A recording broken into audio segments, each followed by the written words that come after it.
Andrew Urquhart with you on the program today. Look, I'm not sure where it is that you're listening in from, what particular part of the motu, but wherever you live in New Zealand, there's always some dodgy neighbourhoods, isn't there? For people in Taranaki, that's possibly Waitara. For people in Auckland, that's South Auckland. For people in South Auckland, that's probably Manurewa. That's where I'm from.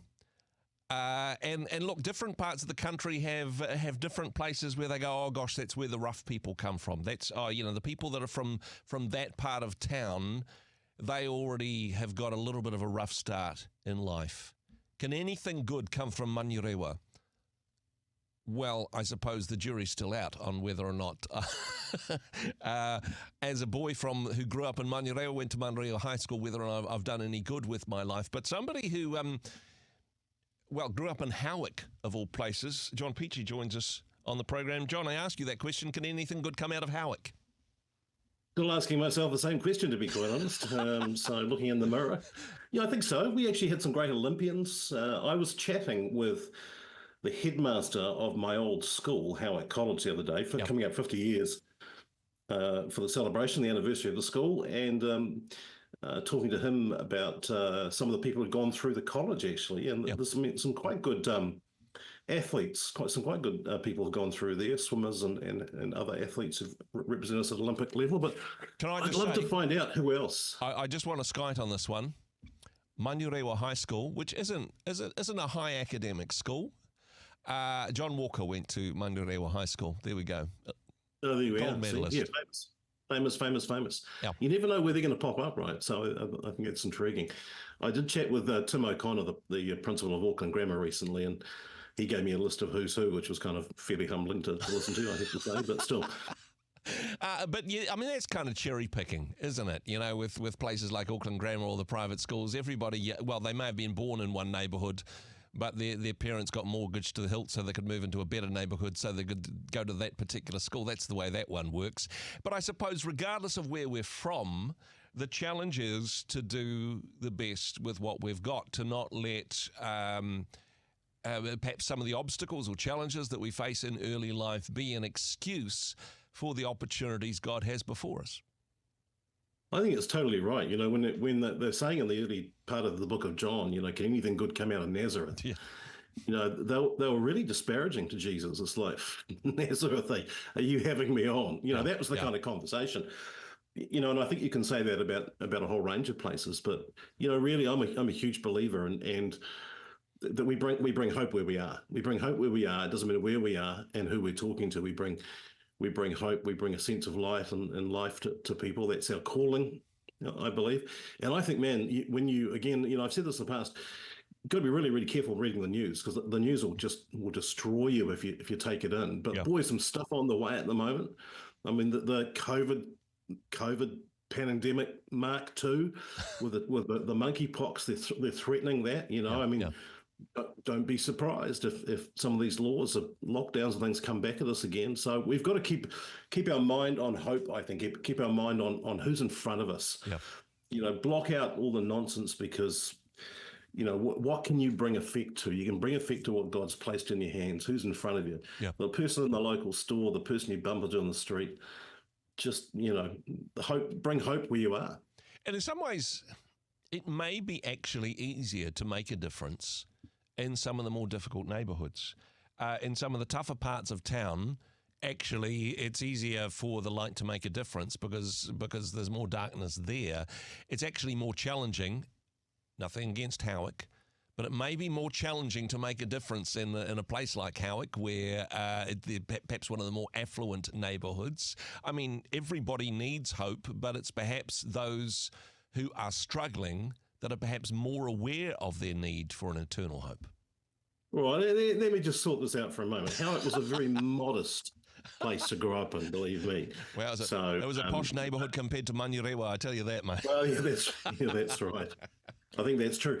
Look, I mean, it's interesting you say the darkness because, you know, you go back to the book of Genesis and when it says, and I love this stuff, right? You go back to the book of Genesis and it said, you know, and God said, let there be light, and there was light. Yeah. Well, actually, the word doesn't mean light as in night and day light. It actually means illumination. And when it's talking about there was darkness and this light, it's bringing illumination to who God is. It's bringing illumination into the life that you could have. Yeah. That's what he was saying. Let there be light. Let there be a revelation of life and hope. I'm challenging a whole bunch of these things at the moment. The words that we take for granted, the opposite of night is day, the opposite of connection is isolation. And it's interesting because I'm speaking at a conference at the end of the week, and I'm saying that the opposite of connection is not isolation, it is desolation. Yeah. When people are alone, and we get to bring light and illumination into the darkness, illumination. So it's not just turning the light on, it's illuminating life. And so, wherever you are listening, as you say, wherever around the country, people say, what good can come from there? What good can come from Morrinsville? Well, you can bring some good in Morrinsville. Someone's listening from Morrinsville will be encouraged by that, I think. I think there's still people in Waitara that are prayerfully considering writing angry letters to my comments there. But look, not wanting to lose the point on the details in this regard, because hey, wherever we are, wherever we're planted, and hey, maybe somebody listening to this at the moment is the only Christian within their family, and they're desperately praying for salvation and for the light to come in the lives of their children, their family, their relatives, their life partner, whatever that looks like. Perhaps you're the only Christian in your workplace at the moment, and hey, even more fun if everybody knows you're a Christian and mocks you relentlessly for your faith. Very difficult to be a light in that particular place. Very difficult to always have your act together when people are very quick to judge you for being a hypocrite because you've gone out on a limb and said, hey, I'm a Christian, I'm a follower of Jesus. But that's where we need the hope. That's where we need the light. That's where we need, I suppose, the contrast between absolutely. the difference. Look, and I remember when makes. I was a teenager, my first job at the Howick Telephone Exchange, and that's going back more years than I'd care to remember. Yeah. I got mocked for my Christianity, for my belief, and I was one of these sort of young, enthusiastic Christians who believed actually we could change the world. Yep.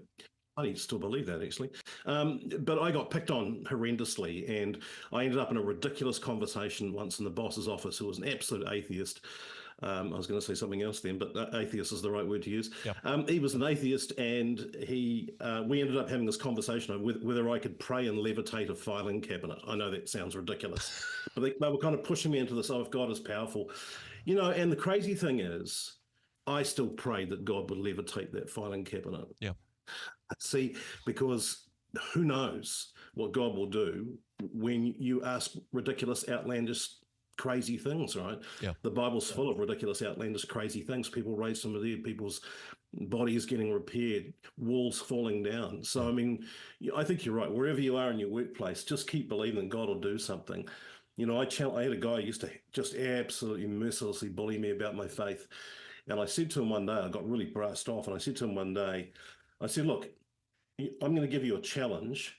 I said, if you do this challenge, then and it doesn't work, I'll never speak to you again about it. I won't talk about my faith. So he's like, deal. So I just said to him, I said, if you would promise for the next 5 days, every day when you get up in the morning, just say, God, if you're real, show me you are real. Yeah. I said, if you do that faithfully, well, at the end of 5 days, he wouldn't talk to me. Because I know that God had revealed himself to him. It's like God's going, yeah, I'll play that game. I'll put $5 down on that one. Yeah. Fantastic. And hey, either way, you ended up not having to talk to him anymore. So win-win, right? Yeah. Something you talked about beforehand, though, about how the opposite of isolation is desolation. And that really struck a chord with me there, because I know that there's people in our communities, in our workplaces, in our families, gosh, even in our churches, who are absolutely desolated. That there is a brokenness in their life. They are so desperately lonely, but they didn't show any weakness, and they don't genuinely have any friends that they could talk to about it.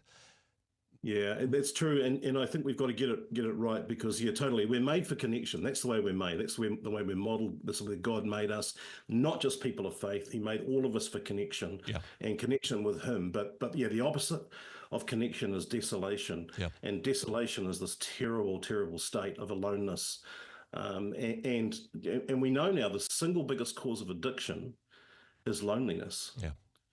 People become addicted because of the pain of loneliness. My wife was away overseas for 10 days. After about 3 days, I was going nuts. I was like, I don't have any reason to live anymore. I mean, I was going through crazy conversations. I know that sounds stupid, Yeah. but it's like we're not designed to be out there on a limb by ourselves, right? We're designed to be in community, and we as people of faith hold the key to connection. And we can't forget that. Just a couple of things on that. Firstly, I mean, you talk about being a hope where we're planted, being a light in the darkness, whatever the situation is. Hey, perhaps that's something we can do today. You think, oh gosh, what good can I do? You know, I'm not a trained professional counselor or pastor. What could I do? Well, perhaps you could be a friend and have a genuine conversation and a word of encouragement with the weirdest person at your work. You know who they are. Just go out of your way to be nice to somebody that doesn't have a lot of that in their life. And secondly, JP, if you ever find yourself in that place again, text me, bro. I don't mean that flippantly, but sometimes actually just a text message, just a word of encouragement, that's Totally. all that is needed to lift somebody's spirits out of the pit and towards what God is doing in their life. And hey, let's use our phones for something positive. Let's text some hope into the lives of people who desperately need it today, right? Yeah, absolutely. I may have told you at a conference recently, I asked people in the middle of the conference to text someone in their team or in their family, simply to say, hey, I'm thinking about you today. I love what you do. Keep going. Yeah. And the responses were just astounding that these people got, particularly from the wives of some of the guys who said, what have you done wrong? Which was an interesting response. But, I'm just saying, let's just stop playing lip service to this. There are people who desperately need encouragement. And what we're good at doing, and particularly blokes, is hiding from the truth. Yeah. It's hiding from how they're actually feeling. So it doesn't hurt to text someone and say, mate, I love who you are. You're a great guy. Keep going. Hey, JP, appreciate what you are doing, lighting up the world and bringing hope with the work that you do. Of course, people can find out more about that at thethinkfarm.org. Thanks for what you do. Thanks for joining us on the program today. Always a pleasure, mate. Nice to see you. Hey, thanks very much for joining us in the Rhema studio. Thanks very much for watching the interview. It's kind of nice to have an audience, actually. And if you did like what you watched, then do give us a like, do give us the thumbs up. And if you'd like to see more interviews like that one, or perhaps even better, subscribe and those interviews will come straight to you. Don't forget to turn on your notifications, and we'll see you in the next one. Cheers.